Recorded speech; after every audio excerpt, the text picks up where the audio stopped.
You're listening to The Bible Guys, a podcast where a couple of friends talk about the Bible in fun and practical ways. Hey, thanks everybody for tuning in. This is Jeff. I'm Chris. We're the Bible Guys, and we're super excited that you joined us here today. This is going to be great.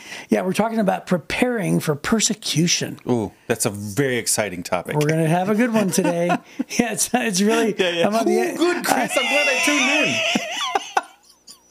Well, hey, we have a segment, and the segment is called a fall activity draft list. Ooh, so activities we enjoy doing in the fall. Yes, it's officially fall, and so we're supposed to do rock, paper, scissors. Okay. And then just sort of make a list of the things that we love to do in the fall. Okay, I've been practicing rock, paper, scissors, so I'm going to beat you this time. Okay, we ready? have to say out loud what it is. It's 1, Ready? 2, 3, shoot. 1, 2, 3, shoot. Ready? 1, 2, 3, shoot. Rocks. 1, 2, 3, shoot. Rocks. 1, 2, 3, shoot.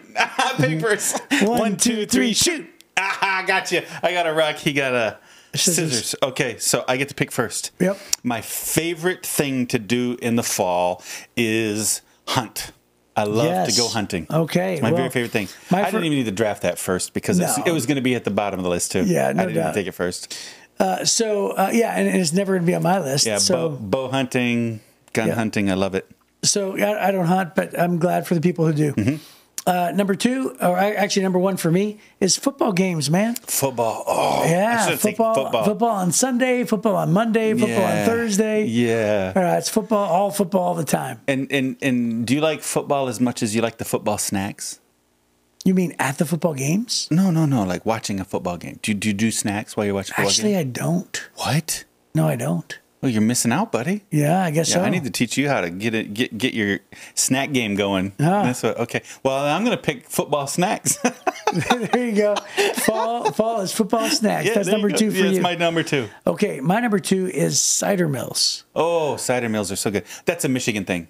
Oh yeah, of course. Yeah, for our listeners all around the country. Yeah, so we have apple orchards who build cider mills, who are on site. They produce cider, slushy ciders. Yes. They make donuts that are so good. Oh, like the sugar and cinnamon donuts, the fresh cider mill donuts. Ooh, yeah, so and then sometimes they'll let you go pick your own apples. Quit the podcast and let's go get some donuts and no cider. Doubt. Yeah, no that's doubt. so good.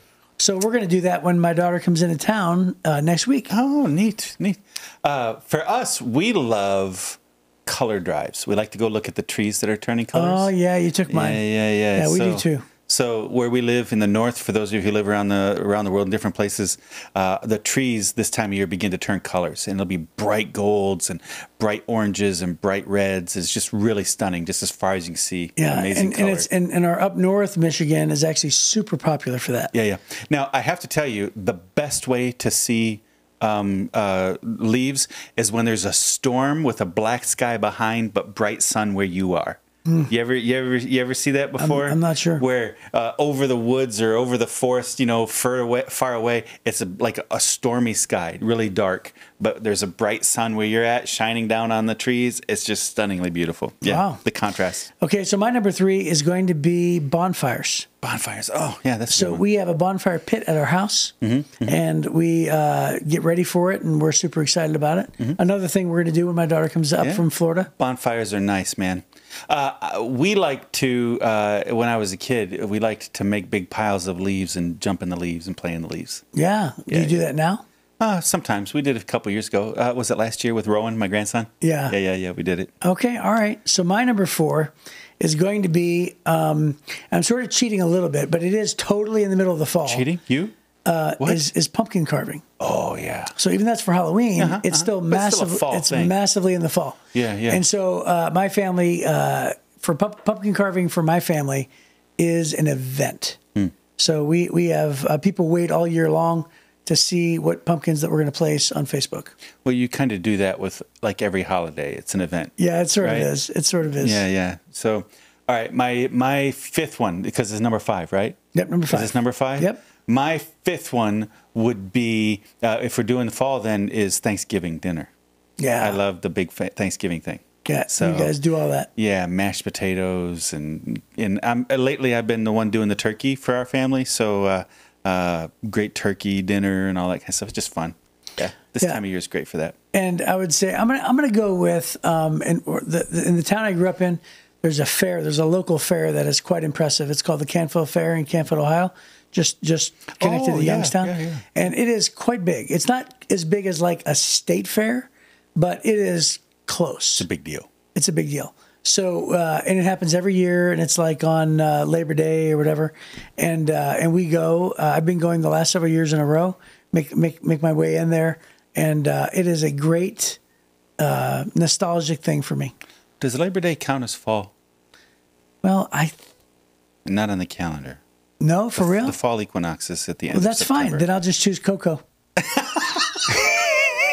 Because we actually do cocoa nights. Oh, yeah. Where it'll be Hot like, cocoa. it's a cold night. Let's do some cocoa. Yeah. Ooh. And we'll actually do cocoa, wrap up in warm blankets. Cocoa is hot chocolate for the people who don't know what cocoa is. Yeah. Yeah. Oh, that sounds really good. Bunch of marshmallows. All right, man. We have good falls. Well, we know how for to sure. celebrate fall. Yeah. If anybody wonders if we know anything, which after they listen to our podcast, they wonder, these people know anything? We know how to celebrate fall. Yeah. That's And you we know how what? to do. And by the way, if my daughter's listening in Florida, You just ruined all the surprises.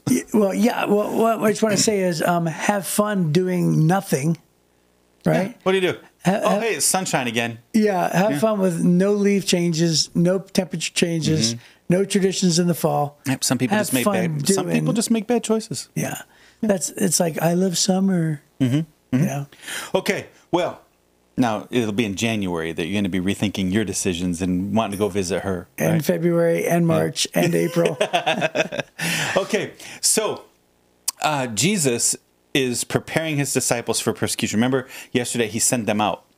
Yep. And so when you go, you just have to expect, hey, it's not all going to be sunshine and roses and unicorns and Skittles and rainbows, right? So, Wow, unicorns and Skittles. yeah. I thought you were going to say sunshine and rainbows, but you tossed in unicorns and Skittles. Yeah, it's not going to be all your wildest dreams coming true. Okay, all right. When you're out there, it's not going to just be super easy. Yeah. And so, along with go tell everybody the good news, he says, look, in Matthew chapter 10, look, I'm sending you out as sheep among wolves. So be as shrewd as snakes and harmless as doves. But beware, for you will be handed over to the courts, and you'll be flogged with whips in the synagogues. You will stand trial before governors and kings because you are my followers. But this will be your opportunity to tell the rulers and other unbelievers about me. When you're arrested, don't worry about how to respond or what to say. God will give you the right words at the right time. For it is not you who will be speaking. It'll be the Spirit of your Father speaking through you. A brother will betray his brother to death. A father will betray his own child, and children will rebel against their parents and cause them to be killed. All nations will hate you because you are my followers. But everyone who endures to the end will be saved. And when you are persecuted in one town, flee to the next. I tell you the truth, the Son of Man will return before you have reached all the towns of Israel. Students are not greater than their teacher, and slaves are not greater than their master. Students are to be like their teacher, and slaves are to be like their master. And since I, the master of the household, have been called the prince of demons, the members of my household will be called by even worse names. But don't be afraid of those who threaten you, for the time is coming when everything that is covered will be revealed, and all that is secret will be made known to all. What I tell you now in the darkness, shout abroad when daybreak comes. What I whisper in your ear, shout from the housetops for all to hear. Don't be afraid of those who want to kill your body. They cannot touch your soul. Fear only God, who can destroy both soul and body in hell. What is the price of 2 sparrows? 1 copper coin? But not a single sparrow can fall to the ground without your Father knowing it. And the very hairs on your head are all numbered. So don't be afraid. You are more valuable to God than a whole flock of sparrows. Everyone who acknowledges me publicly here on earth, I will also acknowledge before my Father in heaven. But everyone who denies me here on earth, I will also deny before my Father in heaven. Don't imagine that I came to bring peace to the earth. I came not to bring peace, but a sword. I've come to set a man against his father, a daughter against her mother, and a daughter-in-law against her mother-in-law. Your enemies will be right in your own household. If you love your father or mother more than you love me, you're not worthy of being mine. Or if you love your son or daughter more than me, you are not worthy of being mine. If you refuse to take up your cross and follow me, you're not worthy of being mine. If you cling to your life, you'll lose it. But if you give up your life for me, you'll find it. Anyone who receives you receives me, and anyone who receives me receives the Father who sent me. If you receive a prophet as one who speaks for God, you will be given the same reward as a prophet. And if you receive righteous people because of their righteousness, you'll be given a reward like theirs. And if you give even a cup of cold water to one of the least of my followers, you will surely be rewarded. Wow. There's a lot in there. He covered it right there. Yeah, he really did.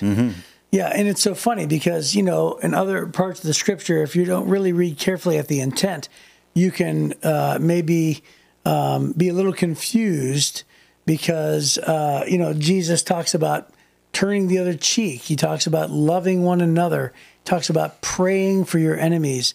He talks about loving those that are hard to love and how you get no credit for loving those that love you, but loving those that don't love you is difficult, but it's the way of God. He talks about all those things, right? He always says, shalom, peace be to you. Right. And yet at the same time, in verse number 34, he says, don't imagine that I came to bring peace to the earth. I came not to bring peace, but a sword. Yeah. And you're like, what? If you took just that verse out of context, you would think that, you know, he's saying we're going to go to war. We're going to go to war. Right. And that actually there's nothing peaceful about Christianity. Right. Or the purpose that he came. Yeah. But what he's talking about devotion and following. Right. Because he says... And he's not saying that we're the ones that are going to take up the sword, but that the sword will come against us. Yes. That's what he's saying. That's exactly right. Yeah. Because what he's saying is he's saying there's going to be a line drawn between father and son or mother and son. You know, and he says you may even create enemies in your own household because there's a clear line and you have to love me more than even your own family. And that's the potential friction, I think, that he's referring to. Yeah. Well, if you look at the journey Jesus has taken his disciples on, right? Because we're about halfway through his ministry now, maybe getting a little more towards 2/3. He says to them, they go, hey, Jesus, where do you sleep? And he goes, oh, just come and see. He doesn't say anything about, you're not going to have any peace. They're probably going to bring the sword against you. He doesn't bring that up at that point. Right. And then later on, he says, well, why don't you come and follow me? Right? Leave your nets, come and follow me. I'll make you fishers of men. I'm going to give you a purpose. I'm going to give you a meaning, and they do. Then he begins to teach them. He begins to teach in parables. He gives them power. He gives them a mission. Go tell people, right? Go do all these things. And then finally now he's ratcheting up. He's being very transparent and honest as they really start leaning in, as they start to go, wow, he gave us power to do miracles. Wow, he gave us a mission to go tell people. Jesus, okay, now that you're stepping into my role, not the savior of the world, but telling everybody and changing the world, just understand, if they hated me, they called me the prince of demons. So if they hated me, they're going to call you people pretty bad stuff too. They want to kill me. Remember, they're going to throw me off a cliff. They're going to do worse things to you. And so he says, hey, the government's going to hate you. Religious people are going to hate you. Your family might hate you, right? And so don't be afraid. Don't worry about those things, right? There's going to be threats, maybe even actual physical harm. There's going to be public ridicule. You're going to feel rejected by your loved ones. But Matthew 10:26, he says, the truth will be revealed. 10:28, he says, your soul cannot be harmed. 10:32, he says, God himself is going to acknowledge you if you acknowledge him. At 10:31, he says, God's love can sustain you, right? What Jesus is trying to say is, listen, it's going to get really hard for some of us. Yeah. It's going to be worth it. It's going to be worth it. It's going to be okay. You know, so many people may not know this, but we go to Heritage Church, which is located in Sterling Heights, Michigan. And so last night we were actually in an elders meeting where there was an ordination for a brand new elder. And he made the cut, right? Yeah. And so anyway, as you were welcoming him into the position of elder, you said to him, be warned, what? And many people who might be interested in hearing this mentality. But because basically what you were trying to say is ministry's hard. Yeah. Right? Yeah. And so like if you were to recap what you said, what would you say? Oh, I told him anytime that you ask God to increase your impact or you ask God to increase your effectiveness, you're also asking God to increase your capacity for pain. Yeah. Right? And I don't know Which I thought was a heck of a statement. I don't know that we want to put that on a recruiting poster in seminaries. Right. Hey, join the ministry and increase your capacity for pain. Right. But there is a reality to that, you know, the more we desire effectiveness, the more we want to change the world. We just have to understand more and more people are going to pit themselves against us. They're going to want to be our enemies. They're going to blame us for things that aren't true. They're going to accuse us of things. They're going to reject God, but they can't get to God, so they're going to reject you. They're going to want to hurt you. And that's just true. And this is what Jesus is saying. And so he starts off saying, come and see. Then he says, come and follow. Then he says, go and tell. And now he says, you got to take up your cross. Right? You got to be willing to have your family think you hate them.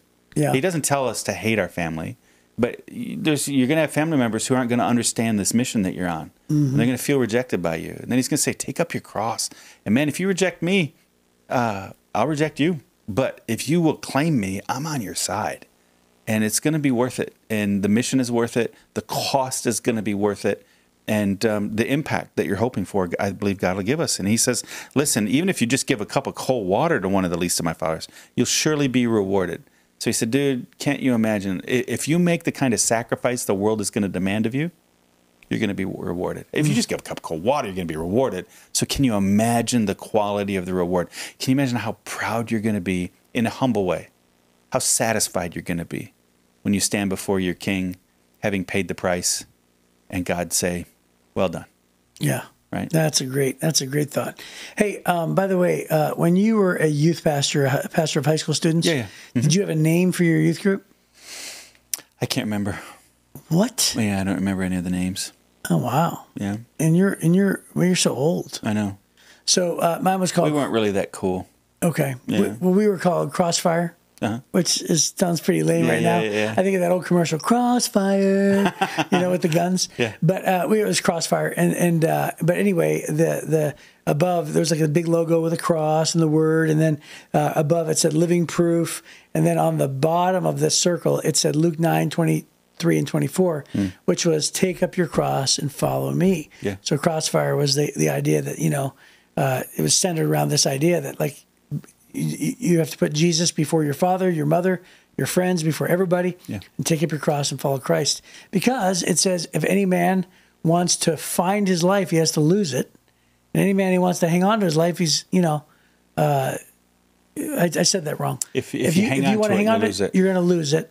And if you want to, save it, then you have to give it to me. Yeah, that's right. Let me find. I had a lyrics. There's a song that it always gets in my mind about this, especially when I feel like I'm going through a tough time. Ooh, sing it. And no, I'm not gonna sing it.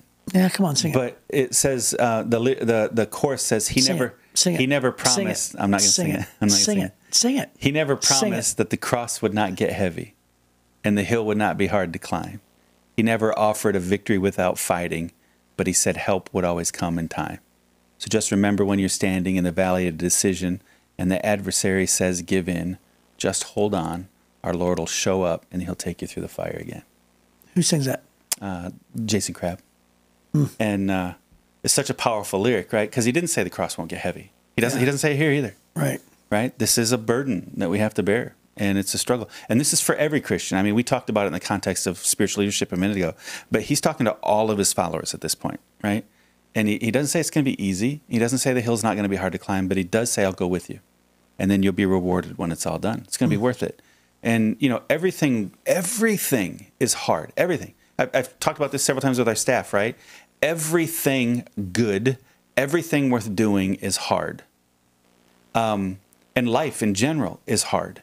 Bad things in life are hard. So we just struggle. There are moments of beauty.